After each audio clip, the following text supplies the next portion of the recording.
नमस्कार, मैं naturopath doctor Ranju, holistic health solution में आपका स्वागत है। मैं आज बताऊंगी कि नवरात्र से आपके स्वास्थ्य का क्या लाभ है।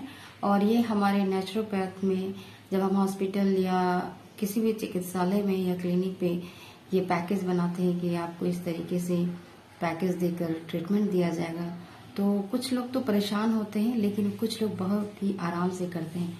वो कुछ लोग कौन होते हैं? जो स्पिरिचुअल होते हैं, जो थोड़ा बहुत अपने घर में पूजा पाठ धर्म वेद शास्त्र को फॉलो अप में रहते हैं।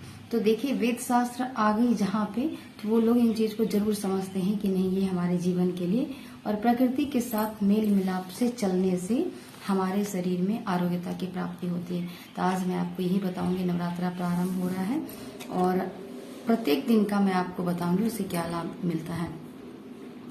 नवरात्रा पूजन जब करते हैं तो प्रारंभ में हम किसकी पूजा करते हैं? शैलपुत्री की पूजा करते हैं। और शैलपुत्री के बारे में हम अगले ये में बताएंगे। अभी नवरात्रा कैसे वो बताती हूँ। इस पूजन में हम सामग्री क्या क्या लेते हैं? कलश। कलश क्या है? ये शरीर आपका कलश है और इस शरीर के अंदर सारे तत्व पंच तत्व हैं। इस कलश में क्या भरते हैं, क्या क्यों रखते हैं और कैसे रखते हैं वो जानिए। कलश के नीचे 7 अन्न रखा जाता है या जौ रखा जाता है। ये 7 अन्न क्यों रखा जाता है पता है आपको? आपके शरीर में चक्रास जो होते हैं उन सबको बैलेंस करने के लिए। और उसके बाद हम फिर कलश को स्थापित करते हैं, इसलिए कलश स्थापना कहा जाता है। और इस स्थापना में क्या क्या कलश में डालते हैं? तो 7 प्रकार की मिट्टी भी होती है और सिक्के, सुपारी, अक्षत, ये सब डाली जाती है। क्यों? द्रव्य। आपके शरीर में किसी भी धातु की कमी नहीं हो जो द्रव्य से पूर्ति करता है। और सुपारी ये स्तंभक होता है। कुछ कुछ रोगियों में हम लोग सुपारी पाक बनाकर खिलाते हैं, ये स्तंभक है। ये सारी चीजें चिकित्सा जगत से संबंधित है, जो धर्म में इस तरह से बताया गया कि लोग नहीं समझ पाने लगे, लेकिन जितना नेचुरोपैथ और आयुर्वेदा के लोग हैं उन्हें जरूर मालूम है, वो समझ पाएंगे और आज ज्यादा से ज्यादा समझ पाएंगे। और पहले के लोग इन बातों को मॉडर्न तरीके से रखना थोड़ा मुश्किल हो पाता था। मैं इसलिए इस तरीके से आपको बता रही हूँ। और मैं इन छोटे एपिसोड में बहुत बात तो नहीं बता सकती, सिर्फ एक रिलेट कर रही हूँ, इंटरेक्ट कर रही हूँ कि होता क्यों और क्यों करना चाहिए। उसके बाद धरती पूजन किया जाता है। क्यों किया जाता है?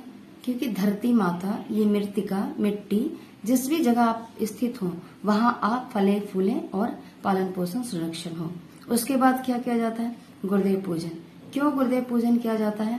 कि मेरी गुरु की साया और गुरु की ऊर्जा मुझे मिलती रहे, भटके ना हम और उस मार्ग का नियंत्रण होता रहे, हम अपने मार्ग को आगे की तरफ चल सकें। इसलिए गुरु क्या करते हैं? अंधकार से प्रकाश की ओर लेके चलते हैं। आप जहां डाउट हो गुरु ही क्लियर करते हैं। दैट मीन्स गुरु कहने का मतलब क्या है कि आजकल आपको कोई डाउट उत्पन्न हुआ तो उसका आपको सोल्यूशन मिलना चाहिए। पहले के गुरु सोल्यूशन बहुत अच्छा दे देते हैं हर क्षेत्र में, आज भी दे रहे हैं। स्पिरिचुअल वाले स्पिरिचुअल दे रहे हैं, टेक्निकल वाले टेक्निकल दे रहे हैं, तो ये आपको ध्यान रखना है। उसके बाद इष्ट पूजन। अब इष्ट पूजन आप किनकी पूजा करते हैं? हर के घरों में अपनी अपनी देवताएं होती है, तब फिर आप उनका पूजन करें। उसके बाद गणेश का पूजन करना है। सबके पूजन के बाद गणेश का पूजन। अब गणेश क्या है?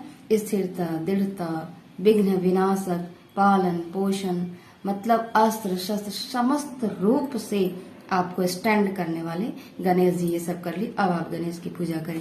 तो इसका मतलब क्या होता है कि आप सर्व मार्ग को नियंत्रण करने के लिए गणेश का पूजन करते हैं। बाधा नहीं आए, आगे काम अच्छा इसलिए करते हैं। उसके बाद फिर क्या होता है?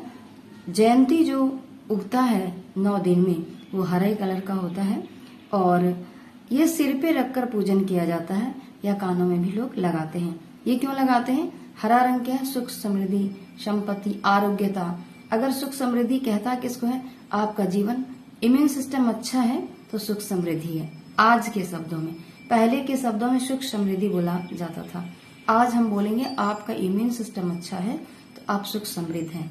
पैसा, बिल्डिंग और कार बहुत है तो सुख समृद्ध आप नहीं है, क्योंकि उसका कोई उपयोग आप नहीं कर सकेंगे। उसके बाद माँ सरस्वती की पूजा। क्यों? माँ सरस्वती कहाँ निवास करती? जीवा पे, तो आपका वाणी नियंत्रण होने के लिए।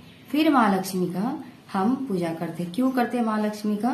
ताकि समस्त सुख संपदा के साथ, आरोग्यता के साथ हम हों, इसलिए हम लक्ष्मी की पूजा, और मुद्रा के साथ, बिना मुद्रा के नहीं, मुद्रा के साथ, तो इसलिए हम लक्ष्मी पूजा करते हैं। उसके बाद हम दुर्गा का पूजा करते हैं। क्यों? हमारे शरीर के अंदर रज और तम नाम के दुर्गम राक्षस पैदा होने ना दें, उसका संहार और समन करें। ये संहार और समन कैसे होता है?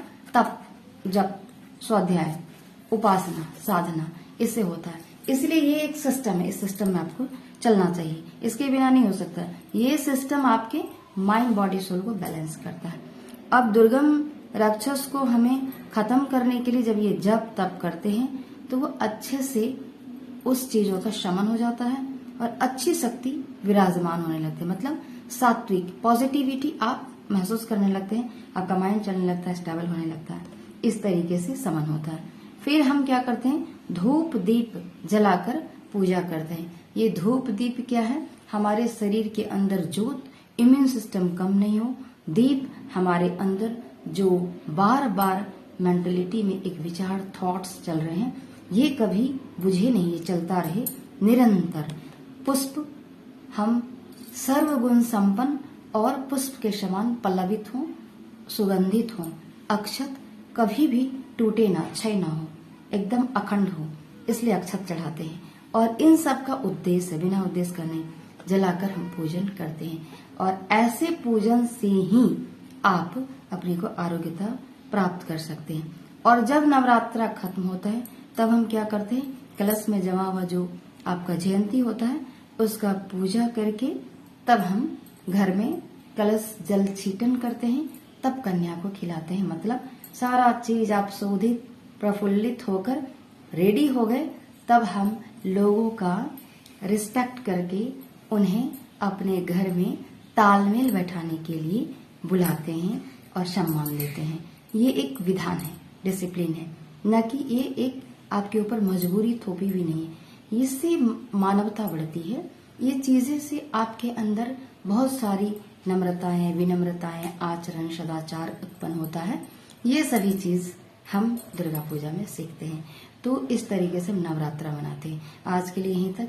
मुझे लगता है कि आप दुर्गा पूजा का मतलब समझ पा रहे होंगे, ये सब क्यों किया जाता है। अगर आपको अच्छा लगता है तो शेयर, लाइक, सब्सक्राइब जरूर करें ताकि आपको अगला नोटिफिकेशन में मिल पाए। और कमेंट सेक्शन में लिखकर मुझे जरूर बताएं कि ऐसा मैसेज आपको पहली बार मिला या पहले भी मिला था, आपको कितना लाभ। आज के लिए धन्यवाद।